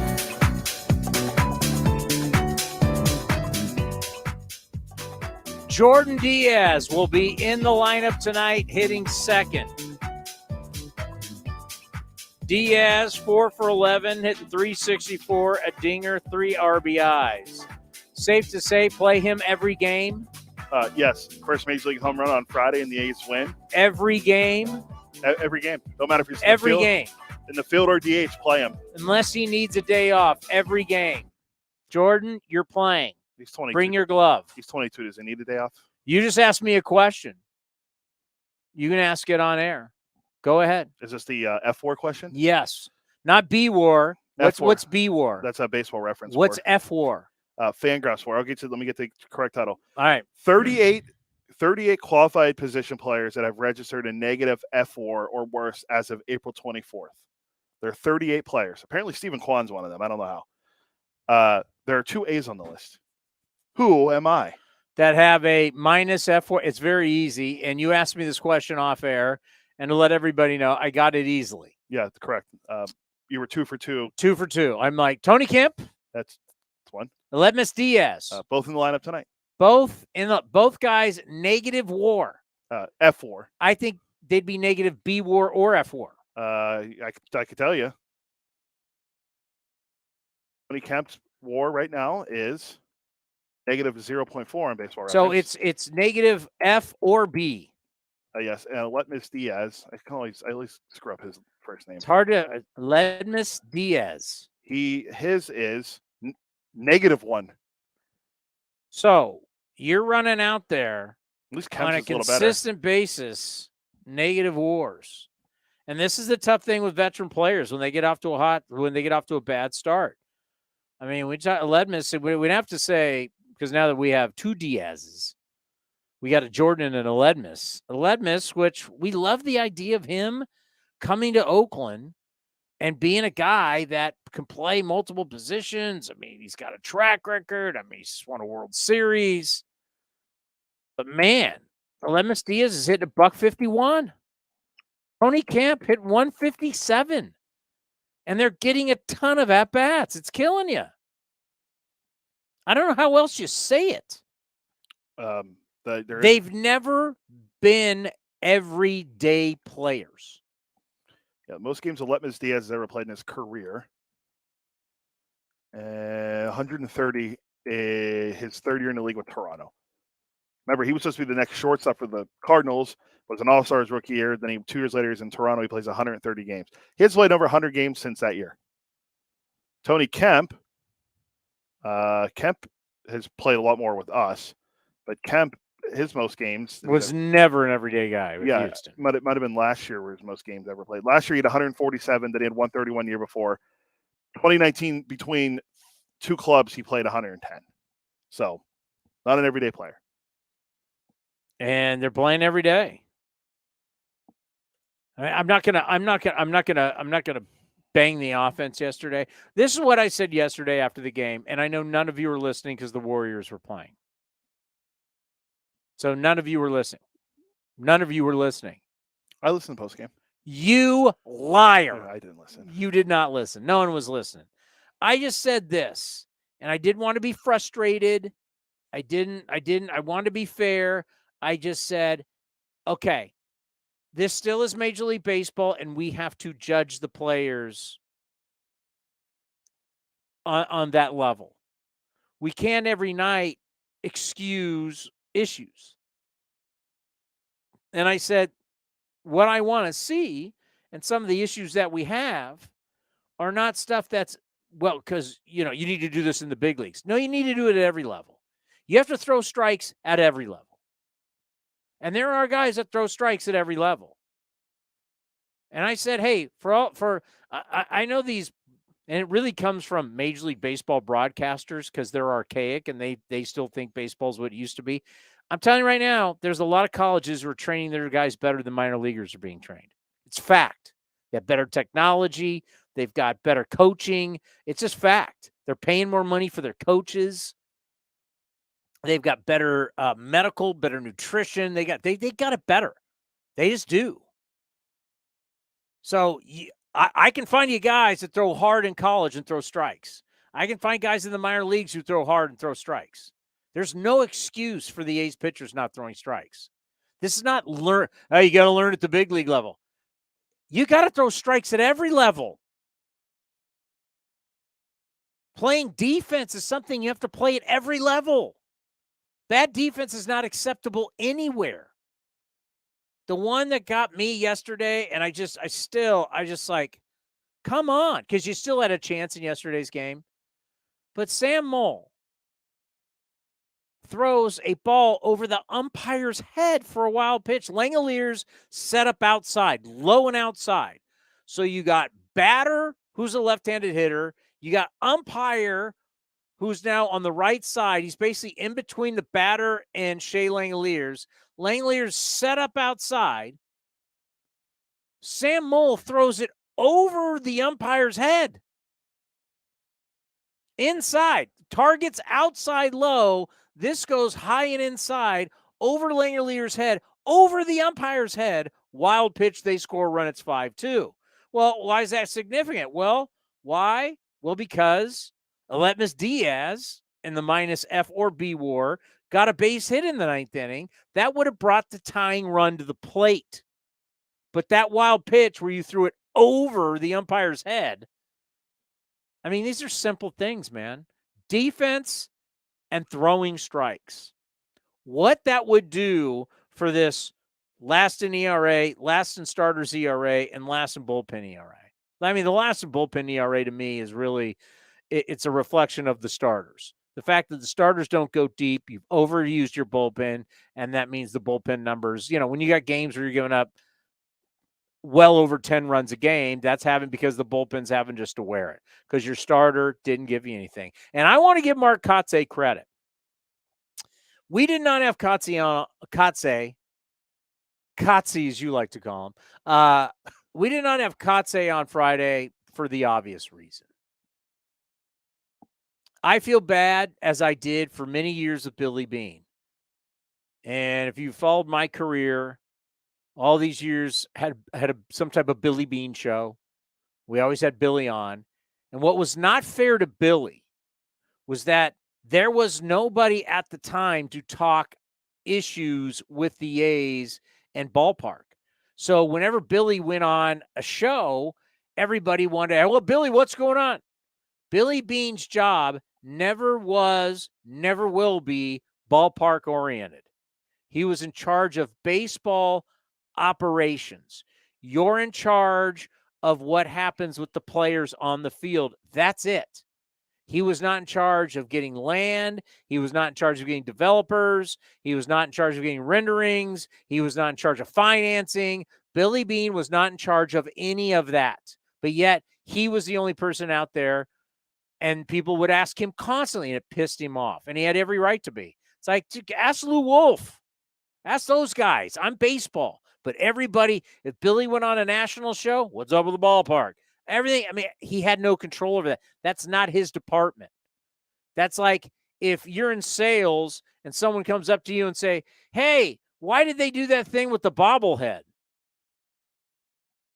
Hey, that's marketing. Yeah. I'm in sales. I'm selling tickets, man. I have no idea why they came up with the rally towel, or they came up with the bobblehead, or they came up with Obi-Wan Kenobi or Mandalorian or whatever the hell he is. Yeah, that's the Mandalorian. You can get that. Then who's he? Then who's Otani's Obi-Wan Kenobi. By the way, you can get your Mark Kotsay. I got it up on the screen. Mark Kotsay Mandalorian bobblehead Thursday, May 4th. That's next Thursday on May the 4th. Be with you. Get it, Mark. Yes. Do you get it? And Friday's Revenge of the 5th. So there you go. But yeah, that you have nothing to do with every work in sales. You have nothing. You have zero. This has nothing to do with you. So that's my point. And that's why Dave Cavill got brought on. So Billy Beane. So the same thing. It's why we didn't have Mark Kotsay on last Friday, is because everybody's trying to ask Mark Kotsay. Mark Kotsay has nothing to do with anything outside of managing this team. I mean, the players in the minor leagues he talks to, they ask for his opinion. But Mark Kotsay's job is to manage the team. His job is not where the A's playing. So we gave him the day off. Talk to him next Friday. But he said something that, because I was complaining on Saturday. Bless you. Thank you. I was complaining on Saturday, as you knew I would. We can't have a Saturday Otani day. I mean Fuji day. We can't. Doesn't work. Can't have a guy go one day a week if he doesn't pitch. You can't have a guy go 2 1/3 and he's pitching one day a week. It kills you. It absolutely kills you. So I came on after the game. I said it again. I had all. I can show you what I'd written down for the post-game show. I started talking about, now here you go. I mean, this guy, he's not, he gave you 2 1/3, then the next start 4 1/3, then the next start 6, and then the next start 2 1/3. He's giving you 2 starts of 2 1/3, and you're pitching 1 day a week. That doesn't work. That does not work. What's his ERA, like 14.40 now? It's awful. It's very high. I don't know exactly what it is, but it's awful. It's like, this doesn't work. So there's a couple things you got to do. You either have to say, you know what, scratch that, my man. You're going every 5 days. You got to learn. Because to me, he has no feel. And when you play 1 day a week, you have no feel. It doesn't work. You have no feel. He's sitting around for 6 straight days and then plays. So you either got to put him in the bullpen or you got to have him go every 5 days. Yeah. So after the game, I'm saying this, and I'm on my little soapbox. And what happens? Mark Kotsay was asked about it, and I thought Mark Kotsay would say, we're going to stick with the plan. Fuji's going to go every Saturday. Nope. He said, everything now is on the table. Basically saying, I've seen enough. I mean, when you have a 14.40 ERA and 15 innings pitched in 4 starts, I don't think you might need to reevaluate. I don't think Mark Kotsay had a conversation with the front office yet when he went out and did that press conference, but he told you as a manager, I've seen enough. I've seen enough. You're killing my bullpen. 1 day a week. I already have to use up bullpen because you're only going 1 day a week. I already have to use up innings of my bullpen because you're a 1 day a week guy. Now you're going 2 1/3. You can't get through 6. This doesn't work. So Mark Kotsay stood his ground and gave the answer going, he left it open. So when they say, he's coming out of the bullpen, or we're going to do X, Y, or Z with him, this whole Fuji just goes on Saturday, it's not working. I have the exact quote. You've got to give me a minute on that. The plan right now is to evaluate. Everything is on the table. We'll assess and make a decision, but obviously not tonight. There's the exact quote from Kotsay. Easy thing would be, let me talk with David. Let me talk with the front office, and we'll get back to you. He's basically telling you, look, you got to give me a minute. The plan right now is to evaluate. Everything is on the table. Everything on the table means I've seen enough. I mean, he's 12 walks and 15 innings pitched. He's seen enough. Right? He's like, this doesn't work. Okay. Coming up next, I'll get back to, and this is going to be for you. I'm doing this for you. Oh, wow. I'm honored. Yeah, I'm doing this for you. This is in honor of Commander Cody. This is, now I'll pay off the tease, how NFL talk is creeping into baseball talk, and it has to stop, and it has to stop now. You're listening to A's Cast Live. With more sunshine returning, it's time to get outside and make the most of what Cinnabar Hills Golf Club has to offer, like 27 championship caliber holes tucked in the beautiful hills of San Jose. And take advantage of their amazing Bay Area views for your next special event. It's all for you at Cinnabar Hills Golf Club, an award-winning venue designed to peacefully take you away from the bustle of Silicon Valley. Go to CinnabarHills.com. That's CinnabarHills.com. This is Chris Townsend. There are 2 things that are a must for me: comfort and style. Whether I'm playing golf, going to dinner, I've got to have the right feel. That's why I've partnered with Linksole, and you're going to love Linksole. They have just released their new spring line, new fabrics for their polos, lightweight and perfect for technical performance. Linksole also has new styles for their layers and hoodies with cool prints and seasonal colors. You know what they say in the big leagues: look good, play good. Go to Linksole.com. That's Linksole.com. If you're looking for a great place to eat and watch games, go see our friends at the Chicken Pie Shop of Walnut Creek. The Chicken Pie Shop is one of the hottest restaurants in Walnut Creek. You're not going to find a better menu, and come try their world-famous chicken pie that has been served in Southern California for 86 years. Spacious indoor and outdoor dining, perfect for your next private party or corporate event. Don't forget free parking. For more information, go to chickenpieshopwc.com. That's chickenpieshopwc.com. Chevron with Techron has unbeatable engine cleaning power, and it gives you unbeatable mileage for all kinds of unbeatable destinations, like time in the sun at the beach, or time in the sun riding roller coasters, or a day in the sun hiking mountains. Well, probably just one mountain would be enough for a day, but hiking a mountain is still an unbeatable choice for how to spend time. Download the Chevron app now to get unbeatable mileage at locations near you. Like sports, business is about winning. Championship decisions are business decisions based on what it takes to help your company win. And that's why there's UBO Business Services, specializing in helping you win every day by streamlining workflows, managing documents, and providing the best-in-class office technology. Make your championship decision with UBO Business Services. Visit them at ubeo.com. That's ubeo.com. Ace fans need Friday night plans? Well, we got you covered. Get 4 tickets and parking for any Friday night game starting at just $49 with the Friday 4-pack presented by Chevrolet. Save big and enjoy great matchups, post-game fireworks and drone shows, giveaways, and more this 2023 season. He drills one to right, way back, and no doubt, and that quickly the A's have taken the lead. Second deck. Friday night tickets are available at athletics.com/value. That's athletics.com/value. If you're looking for the latest green and gold gear for the 2023 season, then look no further than athletics.com/shop for your officially licensed gear. That's athletics.com/shop.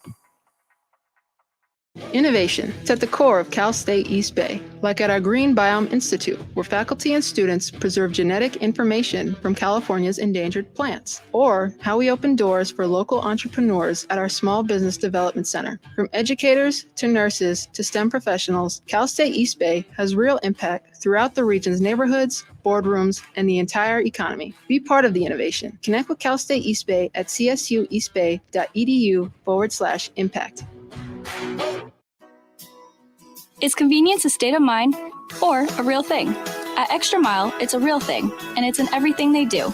The stores are spacious, organized, clean, and well lit, so you can get in quickly, get what you need, and keep going.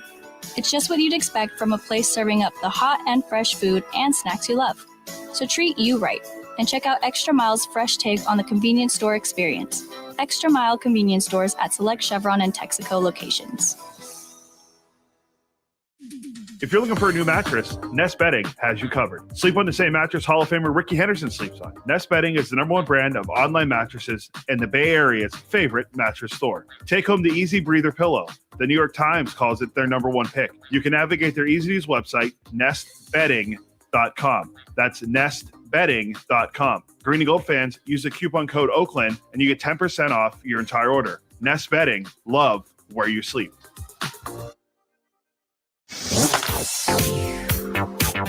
Streaming from the East Bay, A's Cast Live continues with Chris Townsend. All right. Every single year, the NFL schedule comes out, and we love going over the schedule. Frank Caliano did a great job as John Gruden, where he had the fake, he had that big toy ring on. Win, buy, win. And then he's doing other people, right? Yeah. It's a collage. Andy Reid was in there. And then he'd come back to Gruden, win. And like the final part of it was 18. What was it? 16 or 17? 16-0, man. 16-0, man. Win. Do you have it? Let me see. It's going to be a YouTube video, so give it a second. There might be an ad. All right. No, it's done.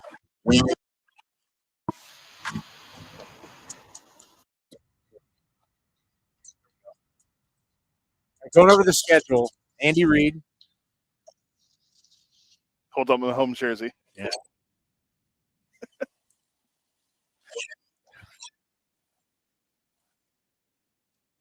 Bruce Arians.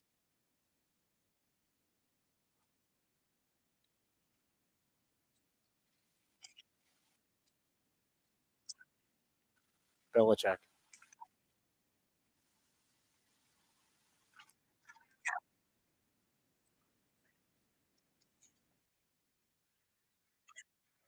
McVay. Jerry Jones. Adam Gase. Just quiet.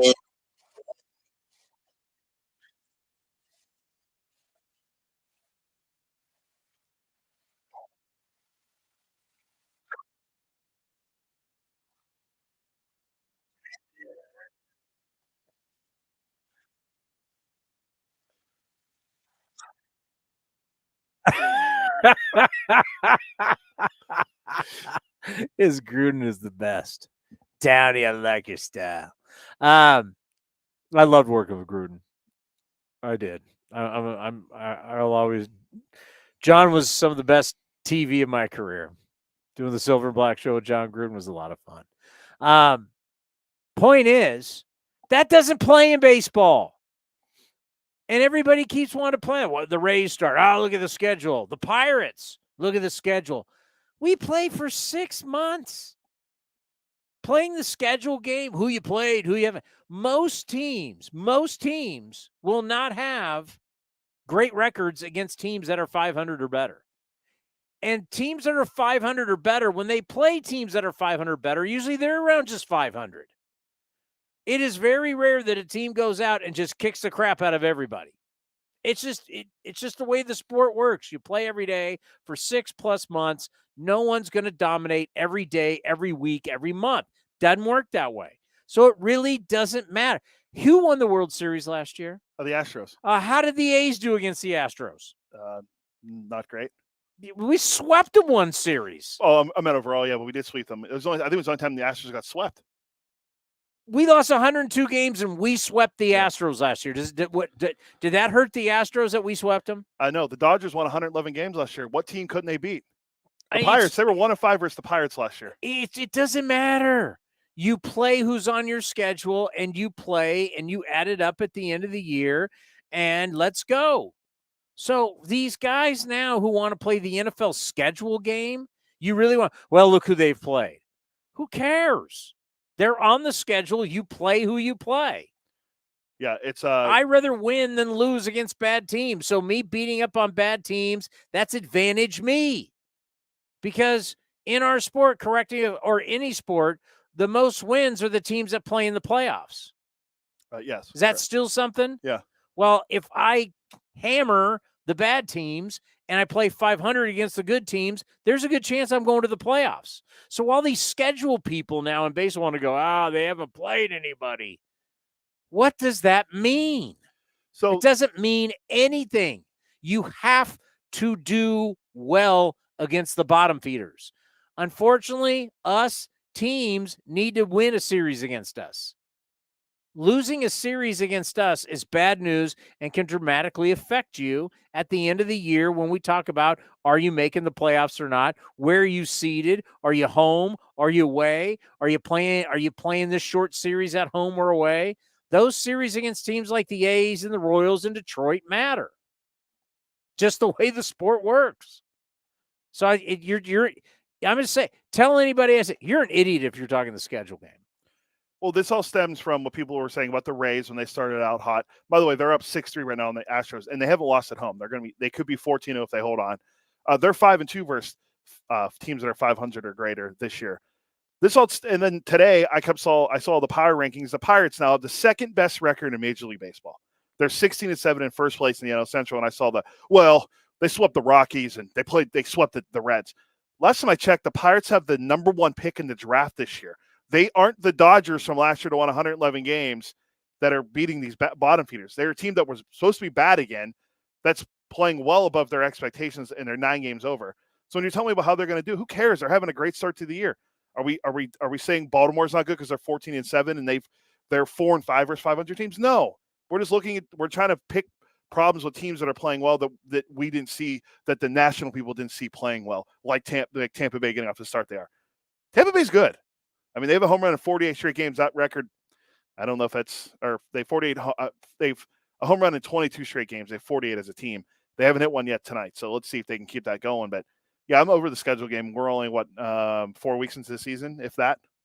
It's kind of because we know from our sports talk radio days, we know how the schedule game works. Oh, well, let's look at the Niners, hear this, and the Raiders, that. It's like, yeah, it works in football, but baseball, there's 162 games. Let's not worry about it in April. Yeah. A interesting article has come out about the Coliseum Bay Area News Group. It's just been sent to me about Oakland Coliseum site and finances. It's very interesting. Can't read it all while we're on air, but very interesting. Yeah, playing the schedule game is it's just wrong. It's wrong. Well, how are they doing against bad teams? Well, you need to do well against bad teams. If you want to win 100 games, you have to do well against bad teams. Play 500 against the good teams, hammer the bad teams, and you're going to win 90-plus games, if not 100. What was the year that the A's won 18-1 versus, or whatever it was against Houston, or 17-2? They went like 14-2 against the Astros, something like that. And one year, the Guardians beat Detroit. Like they won 18 of 19 games a couple years ago. Yankees against the Orioles. Yeah, that was 19 where they completely owned them. But no one was saying anything about it then. But it doesn't project anything for the playoffs, because the playoffs, we already know once you get in, it's shake them dice and roll them. I mean, you have no idea. It's a crapshoot, as they say. It is a total crapshoot. You have no idea. Billy likes to keep the money on the field. I think we need to get that one next for the draft. Billy likes to keep the money on the field. But the playoffs are a crapshoot, so they totally are. Wait, I don't remember you putting your mortgage on Philly before it all started. No. I'm not a gambling man anyway. But if you were a gambling man, you weren't putting your money on Philly. I didn't even think Phillies would make the playoffs. They stunk. They stink now. What's their record right now, by the way? World Series They're hangover. only a couple games. Oh, by the way, Philly's bullpen's been hot. They're 11-12. Yeah, but after their start, look out for the fighting. -10 run differential. Look at that. What's their record versus teams that are 500 or better? They're 2-7. Yeah, and they're going to get one of the best first basemen in the history of baseball back. That's true, and we're not talking about Rhys Hoskins. We're talking Nope. about Bryce Harper. Bryce Harper. How easy is it to play first? It's incredibly hard. No, it's not. It's easy. It's absolutely easy.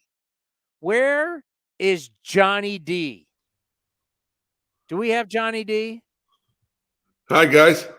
How are you? Good. I'm at my house, man. Did you remember how to get there? Yeah, I sure did. Yeah, I got here. I was able to get here. You so after all that time in Arizona and here in the Bay Area, now in Texas, you figured out how to get home to Sac? I got it. By the way, how good did it feel to sleep in your own bed? Well, I haven't yet because I actually spent the night in Anaheim at the or in Dana Point at the Ritz. Woke up and then flew up today, so I will tonight. Oh, how good is that going to be? Oh, the best, absolute best. Oh, can't wait. Oh, good for you. You did a great job on TV. Thank you. Thanks, buddy. Appreciate that. Yeah, we had. You know what the number one thing is? It's like when you're the TV play-by, just don't screw anything up. Right. Yeah. Yeah, I did say River Cats once, but that was that was a shame. When I said that came out of my mouth, I was like, ugh. Did you really? Yeah, I did. It was the 7th inning. I couldn't believe it. I was like, wow. Which game? Game 1 or game 2? Game 2. Yeah. Game 2. I didn't even notice. Oh yeah. Okay. Good. Yeah. It was funny though because I looked at Dallas. Dallas was like, "Yeah, you said it." It's like, because I was saying in game 1 there was probably no one watching by the 7th inning. that was a tough one, man. That was a tough one. For sure. You could have said this is Sacramento against Salt Lake, and no one would have been paying it. Yeah, that was a tough one for sure. But I'll tell you what, Mueller in the second game, he settled in 5 innings, 4 runs, and I mean you're facing DeGrom. What are you going to do? You know, so it was good to see Langoliers went deep off DeGrom, but that's DeGrom. You know, he's so good. But the thing is something I was talking about in the post-game show yesterday is, you know, it's small fundamental things. Got to start throwing strikes. Got to play defense. There's certain things, you know, how much they're going to hit, we don't know. How good they're going to be as pitchers, but you got to throw strikes. You have to throw strikes. You have to play defense. There's just certain things. It doesn't matter which level of baseball you have to do to be successful. If the A's can just start doing that on a consistent basis, you'll see more wins. Yeah, you got to throw strikes, man. It's just, I know it sounds, you know, we say it's so basic, right? And we say, oh, you know, look, it's easy to say from the booth or where we are, throw strikes, but these guys know it, and the pitchers are talented enough to throw strikes. You got to throw them because you're just crushing yourself with walks. And these big league hitters, they take advantage of it. You walk guys, they're going to score. What did Tom Seaver say? He goes, I don't know the true percentage, but I feel that 90% of the time I walk somebody is going to score. You know, even though that probably wasn't the percentages, it's way up there. That's for sure. Now, leadoff walk, the percentages are really high, and that's why I try and tell people that we're looking at it doesn't matter what level of baseball. There's Yeah. fundamental things you have to do, because I know big league broadcasters always like to talk about, well, here at the big league. No, at every level, you have to do certain things. It doesn't matter what level you're at. If you don't do them, it is going to be tough. You know, we're going to start seeing a flux of guys. And here you got Sam Long that's coming in. Yeah. You've seen him, you know, it's a left-hander. I mean, the A's technically just need, I hate to say you need bodies, but you need arms. You need bodies and arms right now. You know, and Sammy Long is a guy that's going to throw strikes. That I know. That's the one thing. He'll come in, he'll throw strikes. He's got the curveball, he's got the changeup. He's a guy that he's going to be around the plate, you know. And look, I was surprised, and talking to some other people in the game, they were surprised that the Giants designated him. They were surprised that, you know, because he's a guy that, even if you don't see him at the big league level, he's insurance wise for your AAA team to bring him up to the big leagues. I was really surprised they let him go, and I think the A's are going to take advantage of that, and I think he's going to do really well. I think he's going to fit in well with the culture. He's going to throw strikes. He's going to come in, and I think it's going to be great for his career as well. I really think this is a great sign for the A's. I think it's going to be really good. Breaking news out of Anaheim, Mark Kotze has just talked to the media scrum. Shintaro Fujinami, no longer do we have Saturdays with Fuji. He is moving to the bullpen. Wow. Okay. And I don't know how much you caught of it, because you would have been wrapped up and you were heading to the bus to get on the plane. But Mark Kotze said after yesterday that they're going to evaluate. And when he doesn't say, nope, we're staying the course, Fuji's going to be on Saturdays 1 day a week. When he didn't say that, I knew it meant something. Like he's done with this. This is killing us. You show up 1 day a week and pitch 2 1/3, or you pitch 4 1/3, you're killing me. We're already having to plan our bullpen around your Saturdays. And then in your Saturdays, you don't give us something. It kills us even more. No question.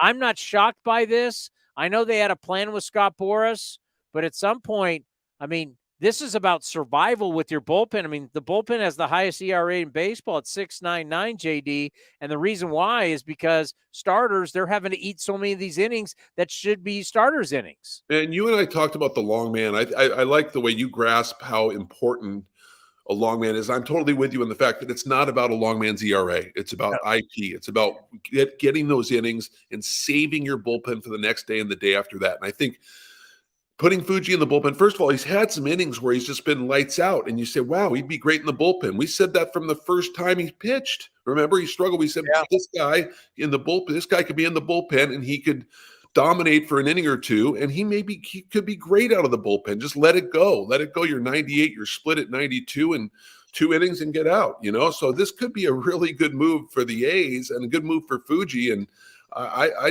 think this is great. And I think, look at the last 2 starts of Waldichuk and Sears, right? Look, pretty darn good, right? Like, I mean, you look at Waldichuk, his last 11 1/3, 3 earned runs. Sears, 12 innings, 9 hits, 6 runs in his last 2 starts, 11 strikeouts. So he's 2 walks, 14 strikeouts in his last 2.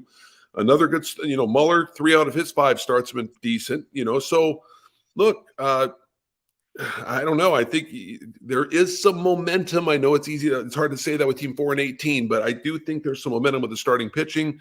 You got Sammy Long. I don't know if Sammy Long is going to be a starter or the bullpen. Probably start off in the bullpen, but I don't know, Tony. I do see. I know I'm a guy glass half full, but I do see some positive signs despite what's going on. I know obviously things are awful. It's tough to see this team at 4-18 and the run differential and all that. I get it, but there are some positive signs, and I just hope it turns around here. Yeah, and bravo to Mark Kotze, because who knows what some people in the front office wanted to do. Mark Kotze is basically saying, I can't handle this anymore. I can't. Yeah. I can't. And the experiment of going 1 day a week and having you go on Saturdays, it is over, and that is that's good. But, yeah, at some point, you got to get innings. You got to get innings from your starters. You're already seeing it tax your bullpen. It's not good. And we just talked to Mark Gubicza, and Mark Gubicza's great. And Mark Gubicza played on some great teams. He played on some bad teams. And one of the things that is an art form is erasing whatever happened in the past, erasing yesterday, erasing the past week, or erasing the past month. And it's what you do tonight. Like, how do you, the old goldfish, as they laugh about from Ted Lasso, how do you, because it's hard for human beings. Our brains don't work that way. Our brains, it's a less than 24 hours, things were awful. We'll forget about that. It's hard to do that. It's really a skill set.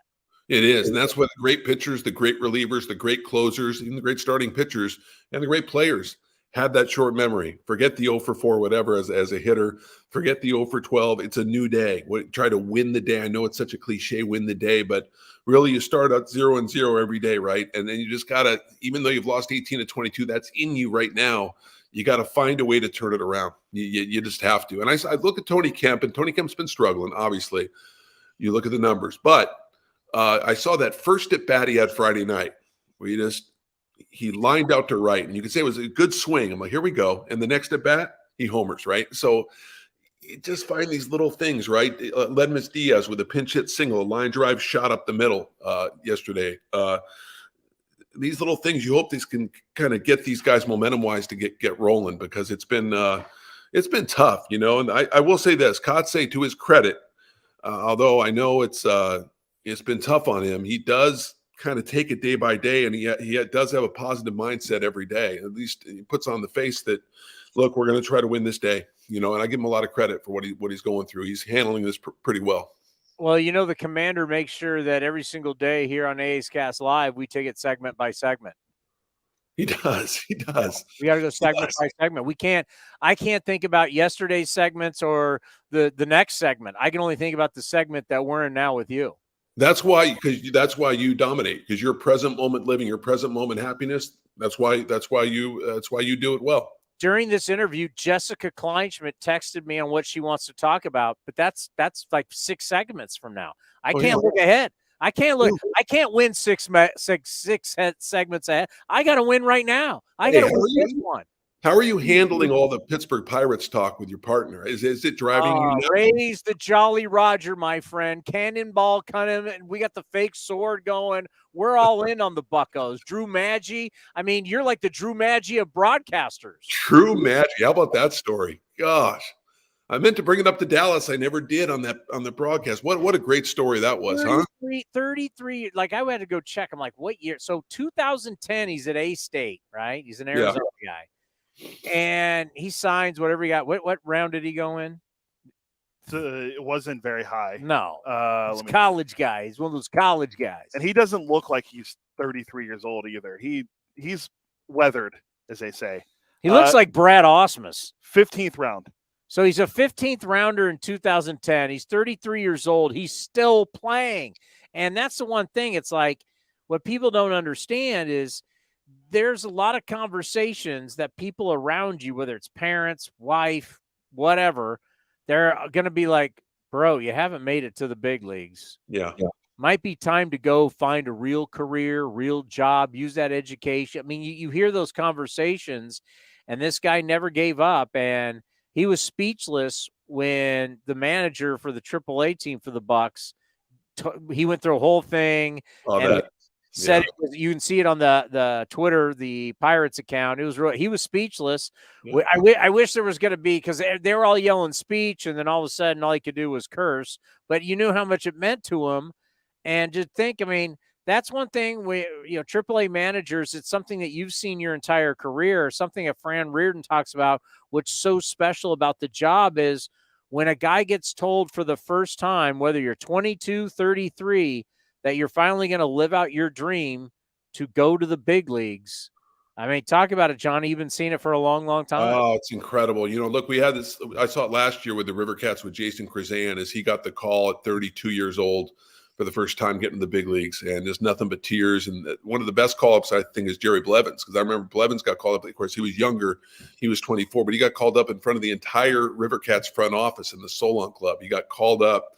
And our manager, Tony DeFrancesco, announced it. And I tell you, everybody was crying. And that was pretty emotional. But all the call-ups and AAA managers like to have fun with it. A lot of times they'll mess with the guy. They won't bring everybody. They'll mess with the guy and do these little fun little pranks on him, and then say they're going to the big leagues. Austin Slater had that happen several years ago. But it's always great. It's always different. Obviously, the greatest part of their job is to call a guy up. The worst part is to tell a guy that he's released or you're designated. Over. That's tough. That's tough to tell a guy his dream, for this particular time is over. So that's really hard. But all the call-ups through the years, the biggest eruption I've ever heard, or I've heard through the grapevine, I heard from these guys in the clubhouse, Tommy Everidge. They said it was the loudest they've ever heard a clubhouse for a guy getting called up was Tommy Everidge when he got called up by the A's. I don't know the year offhand, but they said that was the best call-up. But it's always great. It's always all the players, they gather around the TV set in the big leagues, or they gather around the TV set in AAA to watch their guy that just got called up, whether he's pitching, whether he's hitting. And it's just the one great thing about our sport that I think the other sports don't have is that call up from AAA, obviously. And it's amazing. It never gets old, and it's pretty cool. I wish we had cameras on us when Delaire Lewers, our boss, called me to tell me that we were hiring you. The tears were flowing between the two of us. Between you and Tony? No, between Delaire and I. Oh, really? Yeah. I wish they would have the cameras on us, knowing that you were coming to the big leagues. Well, thank you. For the first time. Like, it wasn't like, who? Oh, that was my reaction. Who? Who's that? Never heard of him. Who? Who's this Johnny guy? Oh, there was a job opening? We're hiring what? No, we didn't know. Tears of joy, my friend. Oh, thank you, brother. Thank you, bro. Yeah, it's been awesome. I'm just, I'm, as I said earlier, I'm part of a broadcast team. I was doing that by myself. I mean, with exceptions of doing TV with Sachs and JT Snow and Lasky, I did 4,000 games by myself on the radio. Now I'm part of a team with Ken and Vince and you and the commander, and of course Glenn and Dallas and Jessica Kleinschmidt. So it's been awesome, man. It's cool being part of a team, and it's been awesome. I'm enjoying it. Like any other team, there's some people that rub you wrong. Like in family, you love all your family, but some people. So who on this family team so far has rubbed you wrong? Who's rubbed me wrong? Yeah, who have you been like? God, they're kind of a pain in the that Correct. Ray Jensen. Oh. I think it's too. I think it's early. I think it's too early. I think I'm so. Okay. That's fair. That's fair. To the family. Ask me in July, and I'll. There's going to be somebody you're like, oh, dealing with Townsend is a pain in the. I mean, I understand. It's going to be there's somebody that's going to rub you wrong. We're going to want to know who of our family is that family member that like. Thanksgiving going to have to say Uncle Joe. Uncle Joe gets drunk, and then you start. There's always somebody like that in the family. So we'll need that answer by July. I will, but I'll tell you this, Townie. I don't think I ever could be chapped by you, because the last half hour of every time I do those post games, you save me. So it's like I can never. You come online, I'm like, oh, Townie's back. I'm back, baby. I'm here for you. There's one thing. You can say whatever you want about me. I'll never leave you hanging. I appreciate that. I was a great wingman back in the day. Great. Thank you. It's awesome. For people that know what wingmen are. Yes. Well, you know what? Have a great night's sleep. There's nothing like your own pillows, your own bed. Oh, it's the best. The best. Thanks, Townie. Love you, buddy. We'll see you guys. Buddy. All right. Johnny Doskow talking call-ups. Drew Maggie's a great story. Sam Long. Is Sam Long and me, is he with us tonight? I don't know if they tweeted anything, but do we have time to get somebody from wherever Sacramento was playing to Anaheim? I think you have time. I think he should be there. I mean, do they have a big airport in Southern California that we can get him to? Let me see if LAX. Let me see if Martin tweeted anything, because he's all right. We're on at 5:55 pre, right? Yes, all right, we got to go. We want to thank the great Mark Gubicza, our buddy Gooby, the World Series champion, the All-Star, and now the TV face of Halos Broadcasting. Obviously, JD right there. We'll be back tomorrow. Stop talking about the schedule. Don't bring me the NFL talk. I don't want to hear about schedule. Balls are juiced. Anything else we need to remind people we went over? No, that's it. We gotta get into the David Cohn playing with the sticky substance thing from Sunday Night Baseball. Rubbing alcohol can play a big part in that. Now, if his experiment was that sticky, then why would you need spider tack? Good question. Like, literally, David Cohn showed on Sunday Night Baseball, he did the rosin. He really didn't have sweat, but I watched a little bit on Instagram. But then he did rubbing alcohol and then the rosin again, and the ball just stuck to his fingers. I mean, if that's like what was spider tack like, and why would you need spider tack then if you can get that? I have questions. Yeah, I do too. As my friend Dan Plesac says on MLB Network, never go out there alone. Back in his day, never go out alone. Always take a little pine tar with you. Oh, well, there. Coming up next, we're going to have A's Total Access brought to you by Chevron. We'll be back tomorrow at 4 o'clock. Thank you, A's fans, baseball fans, for watching us right here on A's Cast Live. This is Chris Townsend. There are two things that are a must for me: comfort and style. Whether I'm playing golf, going to dinner, I've got to have the right feel. That's why I've partnered with Link Soul, and you're going to love Link Soul. They have just